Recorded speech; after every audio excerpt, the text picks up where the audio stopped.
Engines everywhere. I feel like a damn engine salvage yard over here, man. We got 3 there and 3 there.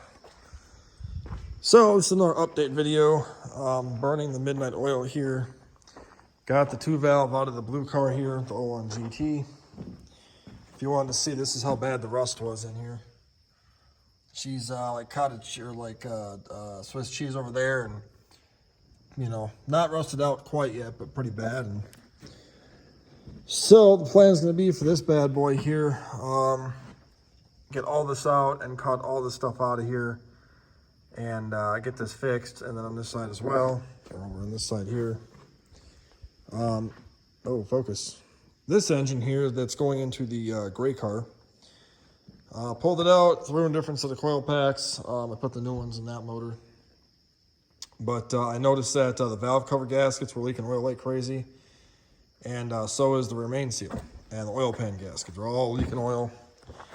Got the clutch and flywheel off this bad boy. You can see all the gummed up stuff. And it's just leaking a little bit down there, it looks like. So I want to change all the stuff out while the motor's out of the car.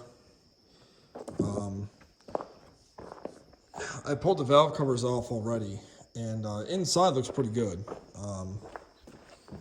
You know, honestly, it's not too bad in there. But this chain on this side is ultra super loose. So I'm going to take the oil pan off first before I change anything out and just double check that my guides aren't bad. I didn't really feel like having to do all this work on this motor. I was hoping to drop it in and be done, but better to do it now while it's out and accessible and get it done than put it in and have to do the stuff in the car later on down the road. So basically I'm going to do all the oil seals on it.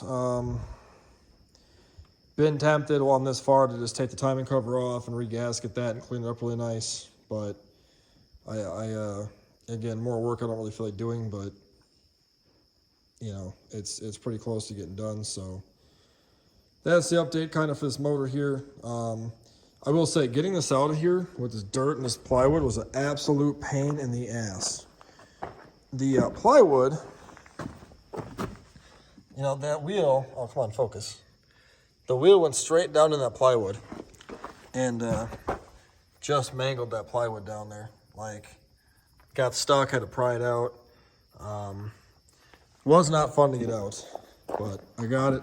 A lot of heaving and pulling and whatnot, and prying and doing this and doing that. And a few things that did get messed up in the removal.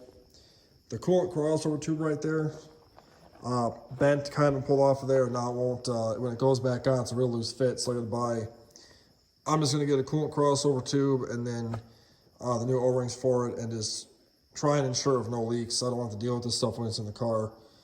The fuel rail, I had the chain through this bolt here. The chain had caught the fuel rail, bent this whole thing up and leaked fuel. I bent it back down, so I'm hoping that'll fix it. If not, I got a spare fuel rail upstairs I can put on here. So those are the big two things that kind of got messed up pulling this out of the car. Plus side though, I pulled the clutch and flywheel off already. And the clutch was actually really nice. Got broken in super nice, nothing bad. Flywheel is still nice and good, no oddball wear to it or anything. So drove it nice when I first got it, and so this clutch is still good, so I can save that for backup. I will say this flywheel is a Rock Auto flywheel. I got this off American Muscle. It's a Ram flywheel. And it's just a generic steel flywheel, the nodular iron one, whatever you call it. That thing's like 48 pounds. It's heavy as heck. And on the back of this motor here, I put on the spec aluminum flywheel. It weighs like 14.85 pounds, so just under 15 pounds on this thing. That's a lot of weight you're saving off the back of that motor. So I'm really hoping that motor will end up spinning up pretty fast and doing a lot better than this one kind of did. So, but yeah, that's where we're at now. So hopefully, hoping when I wake up in the morning, I can get this thing all, you know, buttoned up and put back together, and then get the automatic put back on this and the flex plate. And I really want to try and get this in the car tomorrow.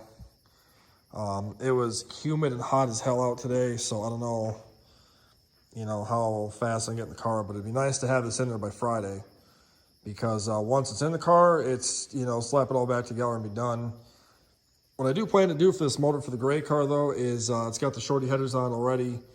I'm going to put that cheap Taiwan cold air intake on it, and then off-road X pipe, and I got a SLP loudmouth 2 catback for it, so it should sound pretty good, and hopefully it'll drive nice. And then if everything's good with the transmission and it shifts nice and whatnot, I have a set of springs for the front and rear, and shocks and whatnot for it, and we'll put all that shit in there and get her done. So, all right, that's the plan, and thanks for checking back, and I'll talk to you guys later.